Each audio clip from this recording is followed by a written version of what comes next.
Welcome to Battle Rankings Live. And today we're going to be doing something a little bit different and I think kind of fun. This is the first of a start of a series of the questions, frequently asked questions from new players, and kind of addressing those questions on how to start the game or rules that might be more confusing, whatever you want to hear about. Maybe there's something that when you were a new player, you weren't told, and this is your place to be like, I wanted to know how to find someone to teach me how to play instead of misinterpreting rules for the first 5 tournaments I ever went to. So we'll start off with introductions. Luke? Hi, I'm Luke. I've been playing Flames for probably about 3 years now. Definitely more of a painter than a player, but hopefully I got some good advice I can give to newer players. Being that I had a really good start off into the game out of Able Company with the Indianapolis guys. So, hopefully there's some good advice I can give to some newer players, and yeah, we'll see how it goes. I'm Svetlana Meyer. John kind of brought me into the game from like painting, and then he kind of like managed to get me to play Ringer for some of his tournaments. But I'm very much a novice. Anytime he has me at a tournament and I'm Ringer, there's always some question that I don't understand, and I'm just learning the game tournament by tournament, and I very much am better at painting than playing. I'm John Meyer. I've been playing since the very end of 2019, so not that very long. Right before the pandemic hit, so that was fun. Trying to learn how to play the game, but I've played a couple times and actually made it to Masters for Flames War and Team Yankee. So that was a hard learning road to go down to learn how to play the game to be good enough to go. All right, so I have a slide of all the questions that I've collected so far from different people, and we'll see how far we get through it. And if not, there's always another video. All right, so what do I need to just play? What should be my goals as I start out? So when you sent me all these list of questions, I just kind of scribbled down a few of my thoughts on a whim. But what do I need to just play? Obviously, the starting, to state the obvious stuff, you need dice, tape measures, templates, and markers. You need the tokens for pin down, build out, that sort of thing, and all of those you can find on Amazon fairly cheap. You'd also need to find, somebody to play against and a store, but hopefully in your area, there's a game store with a Flames group that you can play at. And then for what should be my goal as I start out, my goal first off was to get one of the getting started boxes and get the entire thing built and painted before I bought anything else, which for a hobbyist and a miniature gaming hobby is very hard to do. It's very hard to resist the temptation to just buy new stuff. Especially, as you get more and more into the game, you're like, oh, well, why did I get this when there's all this available? So, for example, I got the SS starter kit out of the German D-Day book and worked my way through that, painted it all up, and I took that plus like 2 extra things to my first tournament. So that was my first goal, and that's what I'd recommend. Your first goal is, as you start, is just to pick out one formation you want to do and work your way through that before anything else, just so that gives you time to figure out what you want, how to get the models painted and put together, that sort of thing. Um, I would suggest getting the two-player starter sets like Stalingrad, Kursk, Hit at the Beach, Brooke? Tobruk, or there's another mid-war one. Get one of those and because those boxes, they come with objective markers and tokens and stuff that you can cut out of the box. They come with dice and a rule book and enough for each player to have a decent sized army, and it's only $60. Yeah, those are a really great value too. So anything that's a 2-player starter set are the best place to go. And then if you want to add to your army, look for another Nation Pacific starter set. They're going to cost a little bit more, but they only have that one nation, and they have a lot more vehicles and stuff that you probably don't have. That's the best way to go to start out building an army. But the $60 2-player starter sets are the best price for value. You can get well over $200 worth of value out of just the one box. So $30 from you, $30 from a friend, and you both have a decent. And if you get 2 of those boxes, you have more than enough to have an army for a tournament, just based on how much is inside those boxes. If you want to go to a tournament after starting out. Yeah, I usually follow his lead when it comes to like buying things, because I mean I haven't really had to buy anything for this game at all because he's already had everything. I think just a big goal is to just get the experience, get used to the rules, try it, even if it means going on Facebook and like finding people to play with you in your area, even if that means driving 2 hours or whatever. Just like, hey, are you willing to meet up with me? And just meet up for a game somewhere and just take the time to learn the game and get used to the rules. That way you have some level of confidence when you're trying to dip your toes into some tournaments locally, or even if there is a local tournament, you can just like sign up for the tournament. The worst you can do is lose. The best place to find people is on Facebook when you go to the official group pages, and you type, "Hey, I live in this area. Is anybody near this area that plays?"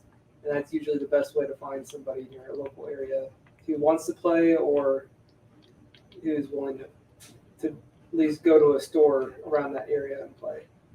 And if you're new and if you haven't bought anything yet, I'm sure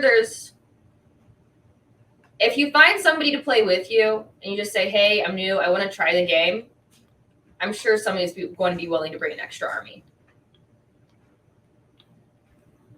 I mean, you've brought extra armies for people before frequently.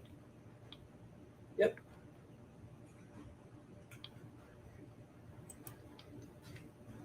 Oh, this one's a fun question.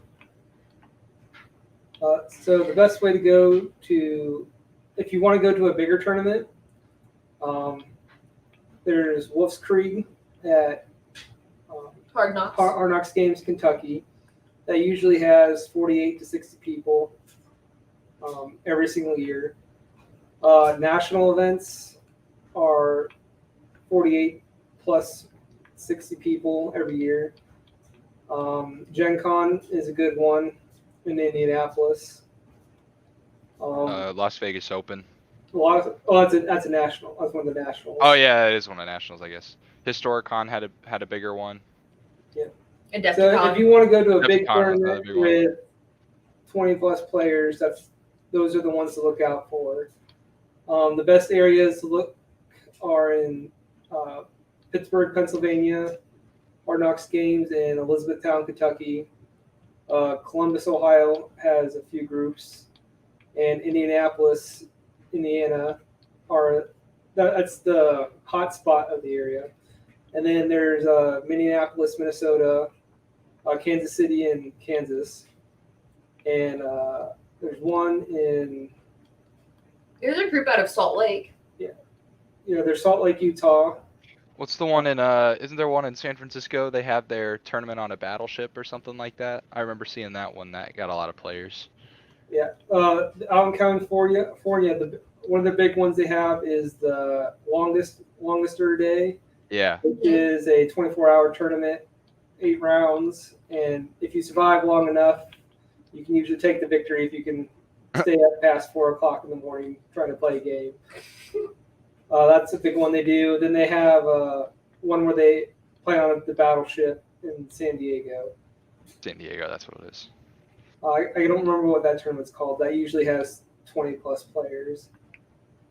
The best way to look for them is go to the official Facebook pages and go to the events section and look to see what people have posted. That's the best place to look for events. Is most of the time they're posted on Facebook in the events section, and you can always find that on the official web pages. Or if you're in your local group, you can go to your local group. Like, for example, in Ohio, we have the Columbus area, and that's usually where people post tournaments for the Columbus location. But they also post it on the official webpage too, or the official Facebook page. But Facebook is the best place to go to find out where there's a tournament going on. For big tournaments, and you want to play in them, I mean, outside of just finding the tournament, I think just doing it. Yeah. So as far as like actually going to the big tournament, like say you find one and you're kind of just overwhelmed, you don't really know what to do. I kind of made like a little list, quote unquote, of things to just kind of help you get prepared, because, you know, as a 17-year-old going to Gen Con, or I was 17 or 18 going to my first Gen Con, and you know, it was my first bigger tournament, you know, a couple years ago. I was kind of like, okay, what do I do here? So I think there are really two ways you can kind of approach going to those bigger, more competitive tournaments. And one is, you know, just kind of remember that we're playing a game where we move toy soldiers around a table with fake houses and fake guns and make pew pew noises. So you could always approach your tournament games like that, where we're playing a game, just try to have fun, win or lose, doesn't matter. I've never had luck with dice, so I was always a humble loser. So I never minded winning or losing. And then the second way, I guess you can try to approach it, is playing competitive. You know, you could bring a competitive list. You can try to, you know, play competitive, just as long as you have a good attitude and, you know, about who you play and all that. But the larger player pools are going to have mixed bags of players. You're going to have some really good tournaments and really good players and some really good painters and some newer players and some newer painters and all that. So my best advice for when you're going to that first tournament, besides just in general having a good attitude and being a humble loser, is just prepare. Pack well, bring extra copies of your army list, bring extra dice, extra super glue, that sort of thing. I always bring a lunchbox full of ice water and stuff like that, because, you know, going to be sitting down, standing in place for a while. So it's always nice to have extra stuff like that. Know your army, know the special rules it has. If you have command cards, know how to use those command cards and all that. Know when to use those command cards. My first ever tournament, I remember I made a cheat sheet with everything, like, you know, what a blitz move did, like what's command ranges for everything, what the lucky card did. I had like this whole long Google Doc, and I printed it out and brought it with me to my first tournament. And before I would end a turn, I would just go over it and be like, oh, I did that. So that's a good way to approach going to your first tournament. It might take a little while longer, but most players are pretty gracious about that sort of thing, so I wouldn't be worried about taking up too much time. But yeah, packing and planning well.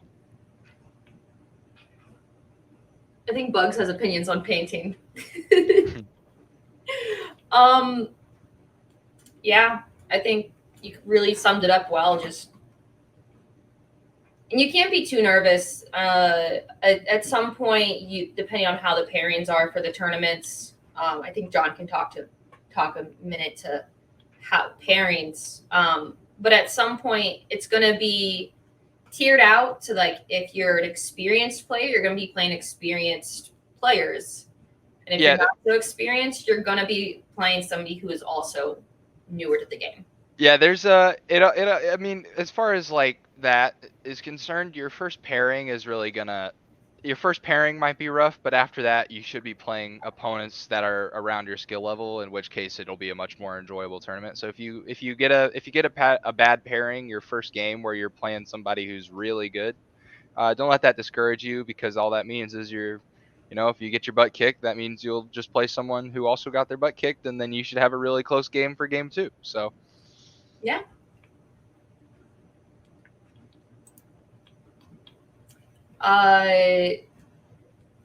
Measuring growth and success. So the way I measured my growth and success when I first started out, my first tournament I ever did was a nationals at Adepticon in 2019, and that was my first tournament. And I placed second to last in that tournament. I lost every single game except for my first one. But everybody I played against placed in the top, like in the top 10.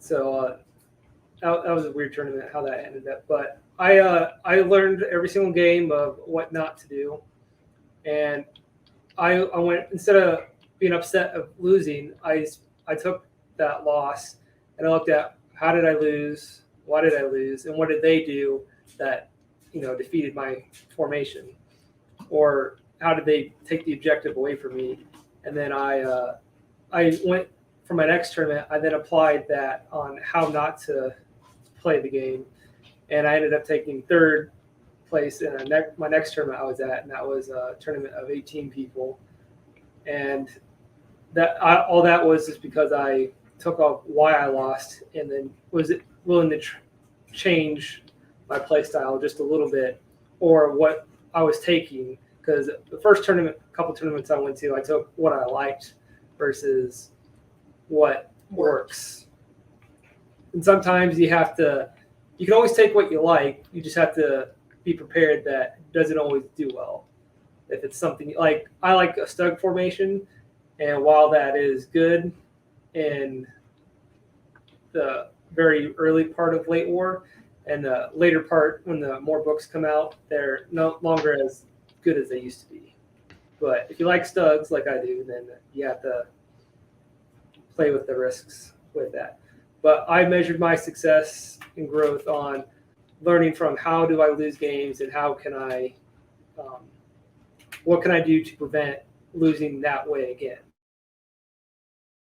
So my first few tournaments, I went in expecting to lose every single game. My very first tournament was just one of the local ones at Indianapolis. It had like maybe 22 players or something like that, and I lost both. I lost 2 and got 1 tie, but I won best painted at that tournament. And so how I measured my success early on was just I focused on improving my painting, because I play Flames of War because I'm a World War II nerd, and so when I painted all my stuff, I was like, okay, how can I, even at this 15 millimeter scale, make all my stuff as accurate as possible, historically. So I kind of measured my success based on like how in depth I did my research and how like realistic I tried to paint my forces, because that was something I took pride in. And so I didn't try to actually start winning tournaments or playing good at tournaments until probably the beginning of this year, maybe, was when well, actually, no, it would have been December of last year, because that was the first time I got second in a tournament, because I took 4 tigers to a 70-point tournament and no one else brought any tigers. So, but yeah, so like, for example, with that first SS box set I said I started out painting, I tried to base them off the second SS Panzer Division as closely as possible. So I was like, I bought a few books on, the division and what their paint schemes were like, what their uniforms were. I found a really good series by Kamen Nevenkin, who's a Bulgarian researcher. He did a huge book series on the Siege of Budapest, and my Hungarians, who I play most frequently now, are based on his book and formations from the Siege of Budapest that he cites in his book. So, that's how I measured my success, was just how accurate I could get my forces to look and how good I could get them to look. And as I improved painting at the smaller scale, that was kind of how I figured I was getting deeper and deeper into the hobby, because people coming from like games like 40K and bolt action, they may think painting 15mm is just I don't want to say easier, because it definitely is easier, but it can just be a whole different ballpark. It can be just something you're not used to. Some techniques you apply on like 28mm don't really work at 15mm. So yeah, that was how I measured my success. But then again, I'm more of a painter, not a player. So yeah. So I think what I found to be a better way of success, but measuring success, is not necessarily like wins versus losses, but more of how did I lose, and did I lose more successfully or less successfully than the last time? Because I've had some really good games where I lost epically and I knew I was going to lose, but I just tried to make the best of the situation. How can I make this work where I am in right now? Because that's what I can change. Rather than like, it's always satisfying to know that you won, but you're not going to learn nearly as much out of those wins. So, count your losses for what they are, and a learning experience, rather than kind of being a sore loser about it.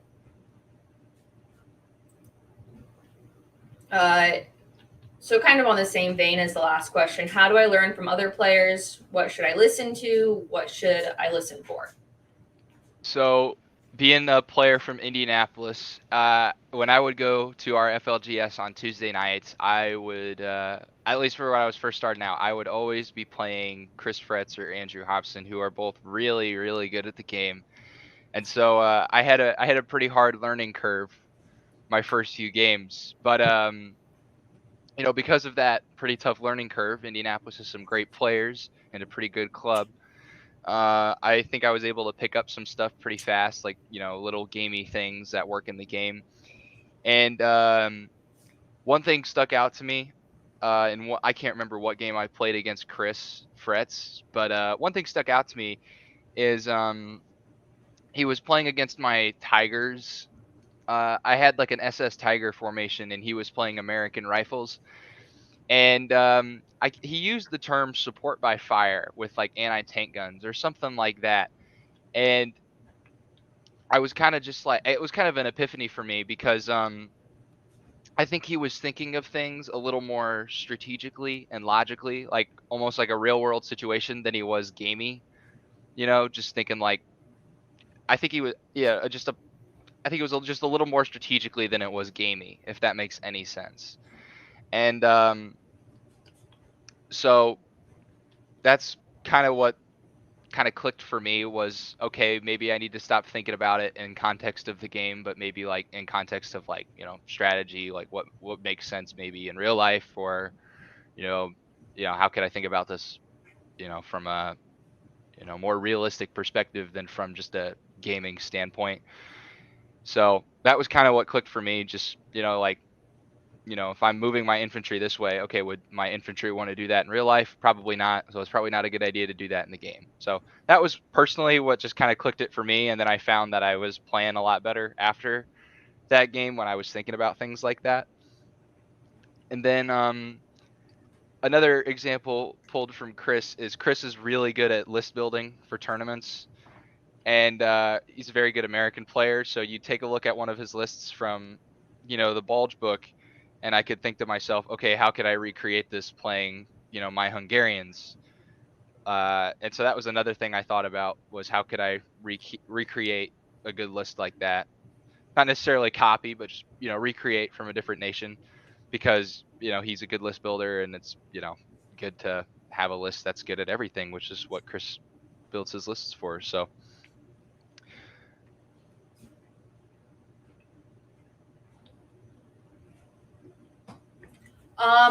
So I've learned a lot from John, mostly list building type of stuff.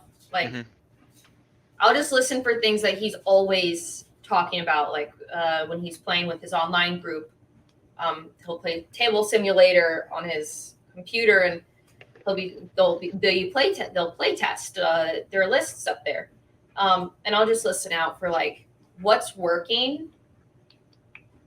And so then when I'm told, hey, can you get a list put together for Gen Con?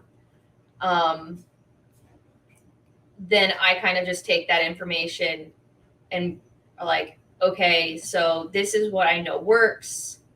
I believe I took a RDF list. I wasn't able to play it because I was ringer for Gen Con. But I played an RDF list the entire time. And it was just like, okay, here's what I want to do. Here's kind of how they work. So this looks really good. And I had a massive RDF board. And I was kind of like excited to like maybe try and see how it panned out. But instead I ended up playing Brian Coaches during the first tournament. And, you know, I think it's always nice when a more experienced player is willing to stop and after the tournament and be like, this is kind of where I was able to set up for a for sure win against your formation. Because I forget what unit I set out, but I set out a really big unit where he was able to avoid me with his really big unit. And then I just wasn't able to get rid of it. It's just stuck on the table, and there was no way for me to go after the unit. It would have been futile. It would just take too much time. And so it was a fun game, and I played for the loss. And it was good. It was good. It was a good learning experience. But I think just like having the conversation of what makes a good list, having the conversation of, okay, where did I go wrong? Was it in my deployment? Did I set the ambush in the wrong location? Should I have maybe fired with this other gun instead of this gun? And kind of working that out and talking it out with somebody with maybe your opponent, if they have that experience, to be like, no, this is kind of where I was able to set up for this move. And I just listen for everything, honestly. The best thing to do is after a game is ask your opponent what they would do in your shoes, and about 95% of players will be willing to discuss with you what they would have done if they had your list against their list, and how you could possibly have won if you did something different or if you picked a different stance. Most games I found are decided by the list building. So even before you come to the tournament, and then the deployment usually decides about 80% of games. The last 20% comes down to the dice. But your list building and then your deployment are what win or lose you the game.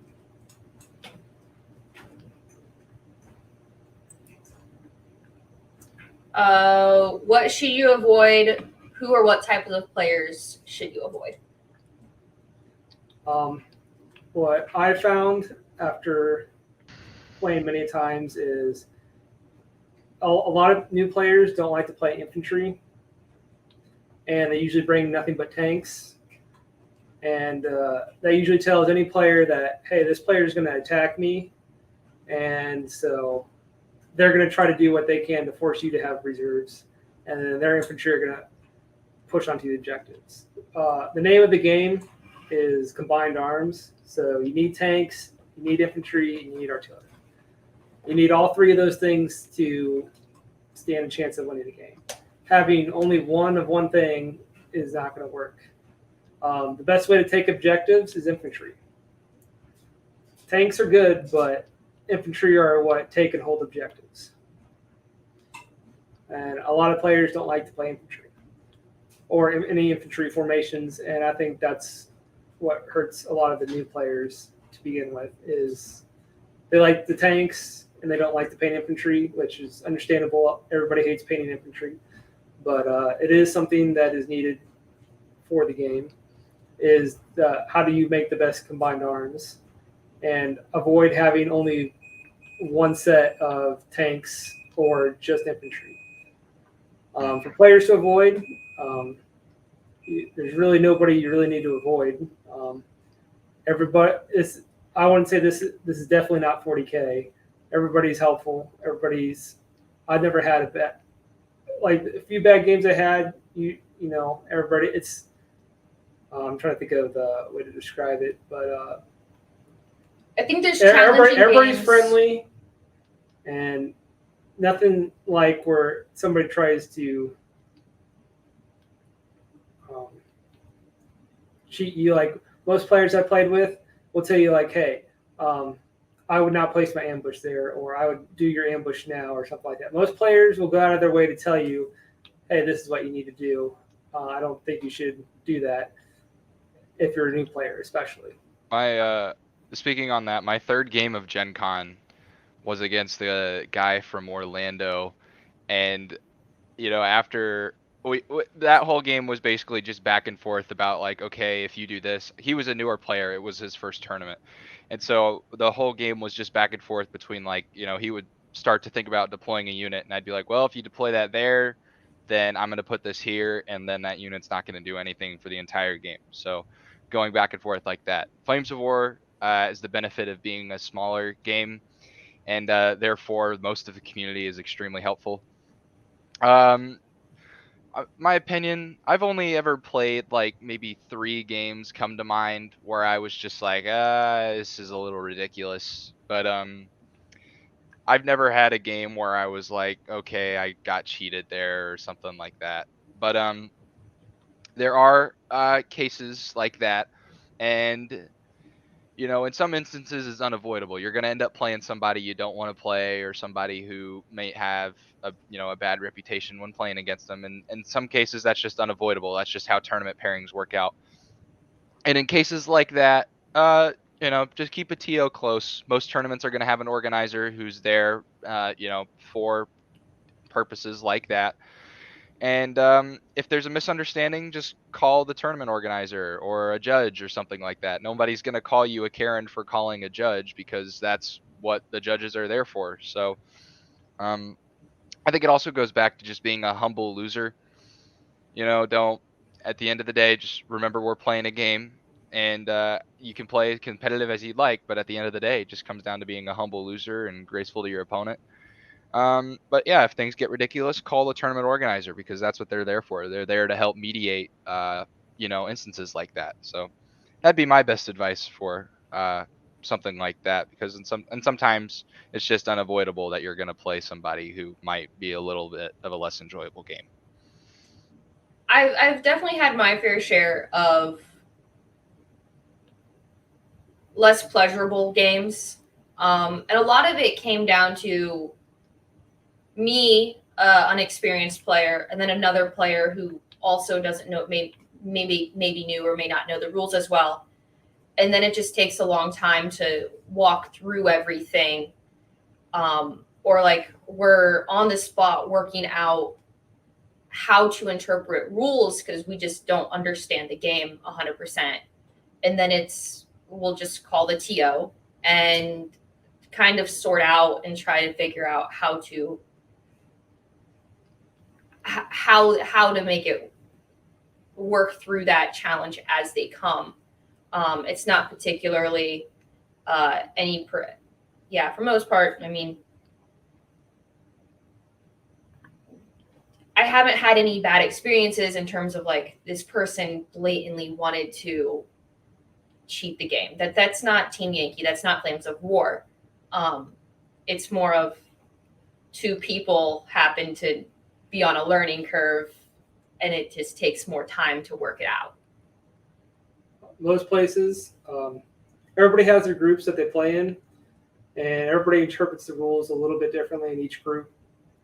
I'm in a lucky position where I play with a whole bunch of different groups, just based off of my location. I have 4 different states that I travel to a lot.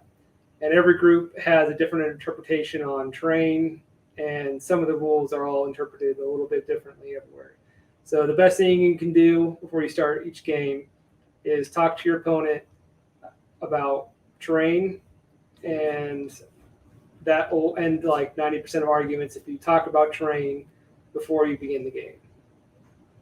That takes care of 90% of what usually occurs as an argument.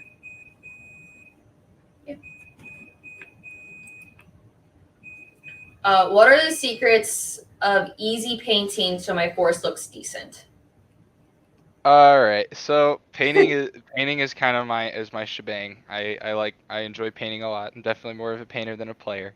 Same. And so especially for World War II, my best pieces of advice for painting, at least getting started, would be obviously YouTube. There's a bajillion resources on YouTube on how you can, start painting. Just look up any kind of. I have a tab saved. It's just scale modeling. So go watch any YouTube channel on like how to, paint scale models. They don't have to be Flames of War models. They can be like 138 or 135th or 172nd, something like that in scale, and just apply those methods to 15 millimeter. That might get a little complex, but there's stuff like that. And what I mainly do now is I'm grab it off my desk here is I get sourcing material book. So this is my source book for the upcoming Berlin book. This is just basically a bunch of pictures of destroyed tanks in Berlin, and some of them are colorized about like their camo. So I have this for painting my German armor for my Berlin project. So books are a great material for like sourcing what you want your colors to be and that sort of thing. As far as actually the physical painting of it, if you invest in an airbrush, they're kind of expensive and they definitely have a pretty high learning curve. But if you learn how to use an airbrush, it can make painting things a lot faster, and it just looks, in my opinion, it looks a lot better. So if you know if you can get past that learning curve, it took me maybe a couple months of just a few rougher vehicles and some of my older flame stuff before I kind of got the hang of airbrushing. But once you get the hang of it, it is super beneficial. And then for things like infantry, Army Painter Speed Paints, Citadel has contrast paints that may not be the most historically accurate, but if you're just wanting something that looks good in a short amount of time, contrast paints are definitely the way to go. There are also a few tips and tricks, like if you're painting American armor, for example, just spray paint them olive drab or olive green or whatever the base coat color is, and then you don't have to, prime it black and then worry about getting a smooth coat with a brush or an airbrush. You can just straight from a spray paint can, olive drab, and then that's already most of the work done. You just have to apply decals and paint the tracks black, and that's a decent looking model right there. So yeah, YouTube, sourcing material, books, and all that. There's always Google. There's a ton of Facebook groups about scale modeling, painting Flames of War, where people are more than happy to answer any questions you have, any kind of colors. Flames of War, Team Yankee, World War II, and World War III. There's a lot of companies out there that make paints specifically for those two areas of history. So, well, I guess World War III isn't exactly history, but the armor of the Cold War is definitely a lot of companies that make paint specific for that. So, Tamiya, just to name a few, Tamiya, Ammo by MiG, and then Vallejo. yeah, Vallejo. That's the other one I was thinking of. And then of course Army Painter and Citadel. So there's a lot of good brands out there, a lot of good choices. It's pretty easy to do it on a budget. So yeah. Just starting out, I think experimenting with different techniques, whether that's like Googling them or, there's different painting parties that different groups might have. If you can find like a painting party, maybe. And keeping the color palette simple to start out with, like maybe choose, if you're looking at different camo patterns, look at Maybe not one that's so complex, simple like striping versus, you know, trying to do all this stuff all at once. I very much enjoy painting, so I try to take a lot of time to put in the detail, and then I'll do a lot of like if you really like going into like just different things like putting dirt on the wheels or whatever. I really like the technical texture paints that Citadel has, where like you can just smash mud on it, and it looks beautiful. If you go to tournaments, usually the tournaments have like a best painted, and I mean, just ask people how they paint their armies. Like, what techniques do you use? Are you airbrushing? Are you using stencils? Is there a certain material that you like to use? Just, yeah. And then, yeah, usually we have a whole entire shelf dedicated to like painting and basing materials. Just because I enjoy painting far more than I enjoy playing the game. My whole bedroom back home has basically been turned into a workshop. So I have 2 desks in my bedroom. One of them is for building and basing. That's where I keep all like my basing materials, and the other one is for painting. So like I have my airbrush compressor, and like I think I'm up to 5 paint racks now of just different paints. So Well, I'm learning airbrush right now, and it's been an interesting experience. it has quite the learning curve to it, but once you get the hang of it, So it's extremely beneficial. There's Um, there's a bajillion YouTube videos on how to get used to airbrushing, even for World War II. But yeah, yeah, If you're more of a player and you just want your army painted to, like, say, go to a nationals tournament because it has to be painted or something like that, the best and easiest thing to do is take a spray can, spray paint it a desert color, because that's the easiest thing to do. That's what 90% of us people who just try to get something painted do. You spray paint it tan, and you paint the tracks and the wheels black, and you put a couple of decals on it, and that's the fastest and easiest way to paint a decent looking army, because everybody likes not even I'd say a majority of the players like desert African core versions of their armies anyway. If you're playing Russians or Americans, olive drab spray paint and paint all the wheels and tracks black. It's the fastest way to get it done, and it's the easiest way to get it done. And then for infantry, whatever the infantry uniform color is, spray paint every infantry like that, and just do the boots, the face, and the gun, and you're good to go on the infantry. And then usually sandy stuff for the base is the best way to get that fastly done, and it's the easiest way to do it. yeah. Airbrushing, I feel like, is a topic all its own. yeah. Airbrushing Airbrushing airbrushing is not for you. No, airbrush. I have several large vehicles on my work table off to the side over here that I'm just like, these are the vehicles I'm going to test airbrushing on, because they're so massive that there's no way I can. It's not like a baby little dot. I can just do a broad stroke. And how I learned airbrushing for the start was I just used straight up black airbrush paint. I used black air paint, and thinned it really heavily, and then I just practiced writing my name in cursive on an index card, just to get used to how the paint comes out, how to adjust the PSI, the difference between the needles, and all that. That was how I got used to airbrushing, because when I first got into it, I had a very limited number of tanks and vehicles, and so I didn't want to, paint. I didn't want my learning vehicles to be like 6 of them that looked bad, and then the other 6 of them looked good. So that was how I learned. I found that was pretty easy. I just did that for a couple hours, and then watch some YouTube videos about how to clean it and stuff like that. But yeah, if you want to spend a little more time making your stuff look good, that's how I would do it. But if you want to take an easier approach, if you don't really care about the historical accuracy as much as some others do, then yeah, what John said is really good. Rattle can, boots, stuff like that, rifle, that works.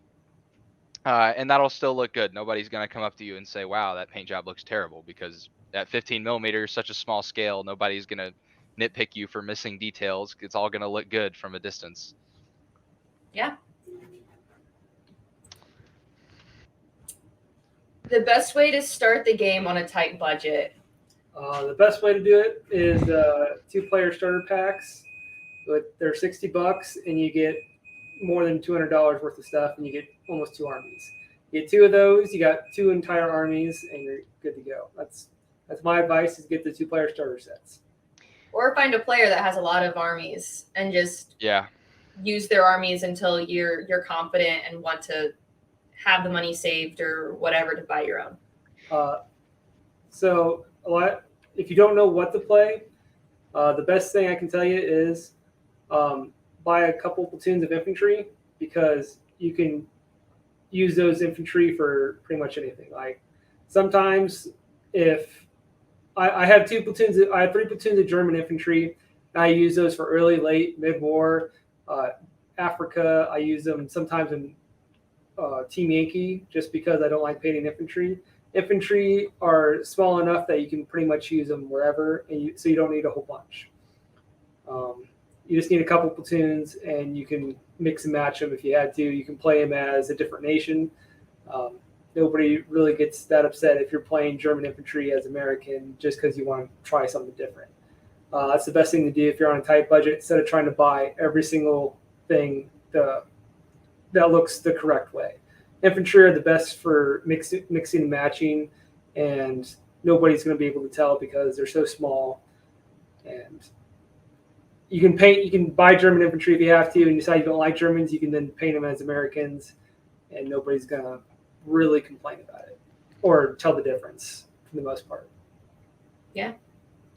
So for me, being a broke college kid, this question's kind of made for me. So, how I got started, I never bought much of the starter sets because it was never really what I was looking for. Because I was really nitpicky about what I used in my tournament lists and just what I wanted my collection to be in general. As I wanted things to be historically accurate. eBay and Facebook Marketplace were my best friend.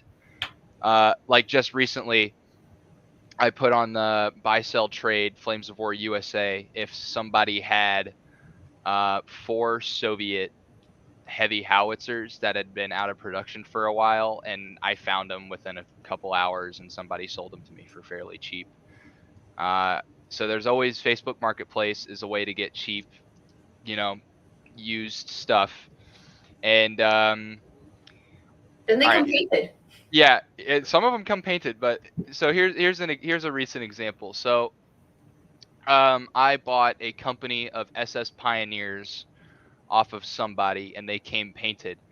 And basically what I did is they came painted, used an X-Acto knife, and scraped off all the basing, and then I soaked them in Simple Green. And these were metal. Don't do it with resin, because Simple Green will soak right through resin and tear it up. But if you have metal miniatures, soak them in Simple Green for a day, and then use a toothbrush, and the paint will come right off, and boom, you have a fresh start right there.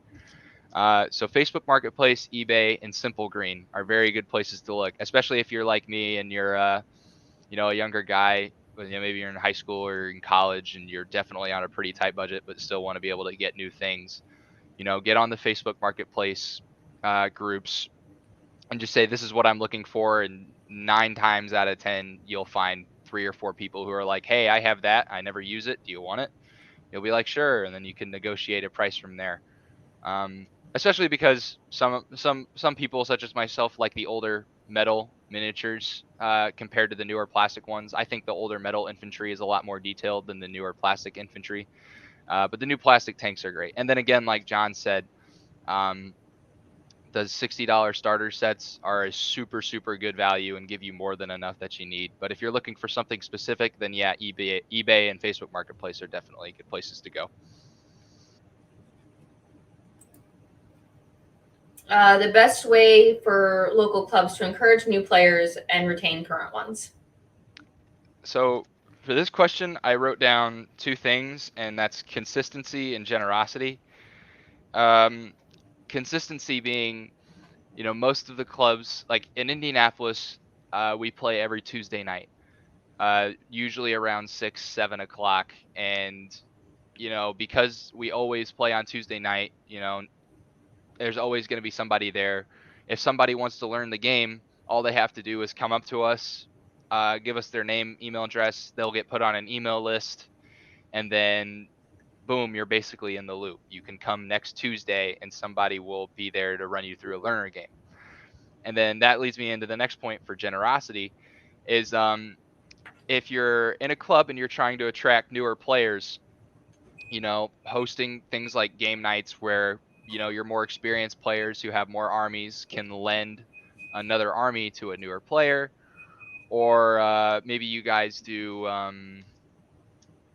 maybe on like a Saturday when you guys are running a tournament, you have somebody there for people who are maybe coming into browse, and they can just do like a learner game. Like our Gen Con tournament, while we had our late war tournament going on, there was a learn to play Flames of War table Yeah. right next door. So yeah, things like that are great ways to encourage new players. Monthly tournaments, game nights, lending newer players armies to play for a day, stuff like that. Yeah, this is a topic that's kind of talked about on the whole club series that I'm working on right now. With like talking about the different clubs as well as like players in the clubs. And I think a consistent thing in that conversation so far has been the consistency that you brought up, as well as the accessibility to learn the game and giving them the opportunity to fail in a gracious way.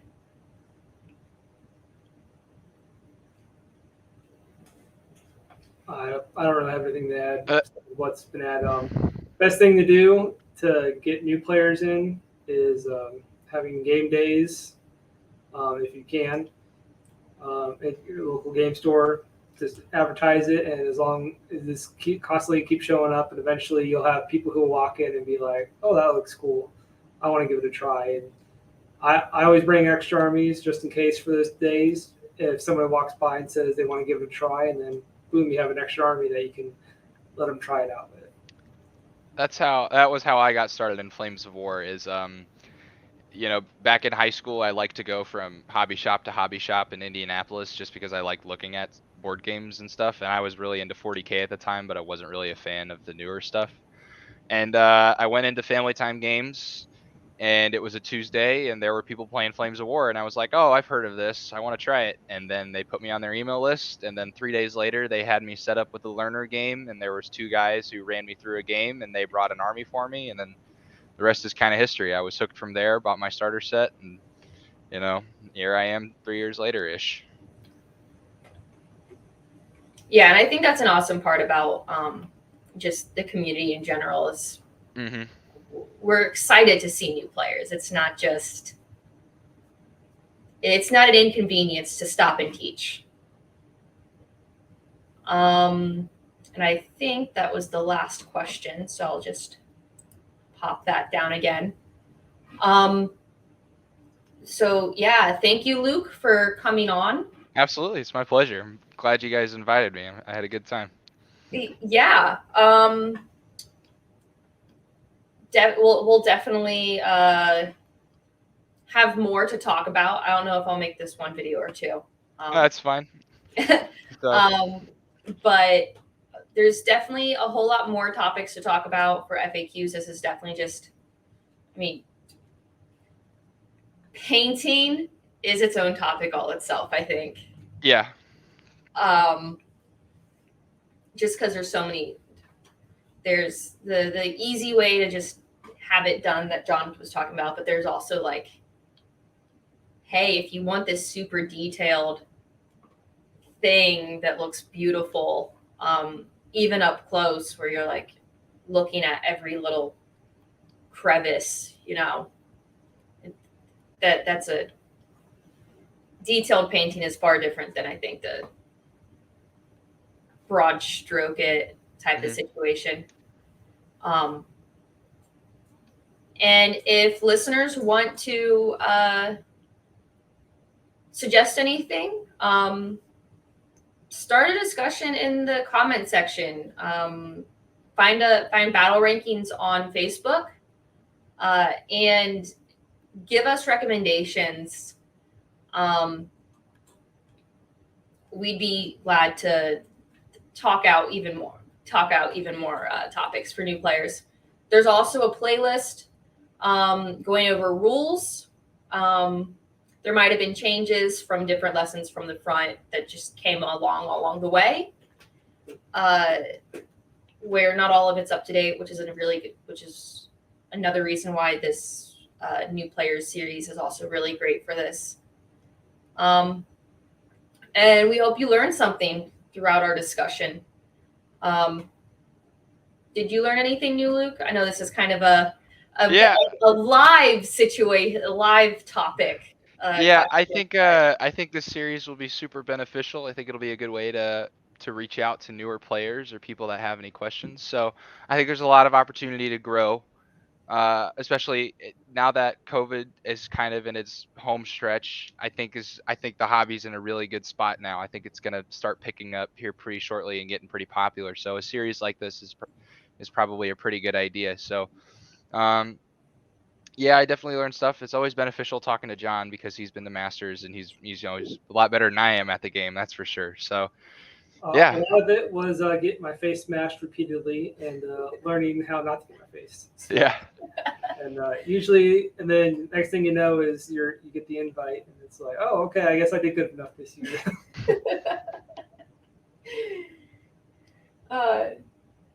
Did you learn anything from this discussion? You're the expert of it between the three of us. What I learned is I am not a very good painter. He gives me all his stuff to paint normally. Well, there you go. That way you never run out of stuff to paint. Well, right now I'm working on these. Oh, 251s. Oh no, those are the triple flex. Yeah. And I have the dots on them too. These the ambush camo. Huh? The ambush camo. Yeah. I don't have the yellow dots on these quite yet, but I'm working on them. That's actually what I'm working on. An SS Pioneer company, an armored Pioneer company, from the division Nordland, and which was Swedish and Dane, Norwegian and Finnish volunteers fighting in Berlin. So that's what I'm working on currently. Although now that I'm at college, I don't have any of it with me, so I would show you guys, but don't have anything with me. Well, unfortunately, I really don't have. John just told me what camo he wanted them painted, so. That's fair. I have 8 basic colors as a Marine, and they all fit in the crayon Crayola box. Yeah. And so I showed her that this is what I want in the picture, and let her figure it out from there. He lets me just experiment on his models. Huh. Well, like, subscribe, comment, share this to your friends. We really want to be more than just talking about the tournaments all the time. We also want to be a resource to new players, and be accessible to anyone that happens to find us, and not just be follow one specific lane of conversation. Hit all the fun buttons, and definitely more content to come. Thank you.